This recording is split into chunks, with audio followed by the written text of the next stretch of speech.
একটা মানুষের মতো মানুষ হবে। হ্যাঁ,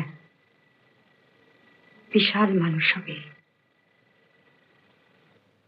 একেবারে দৈত্যের মতো বিশাল।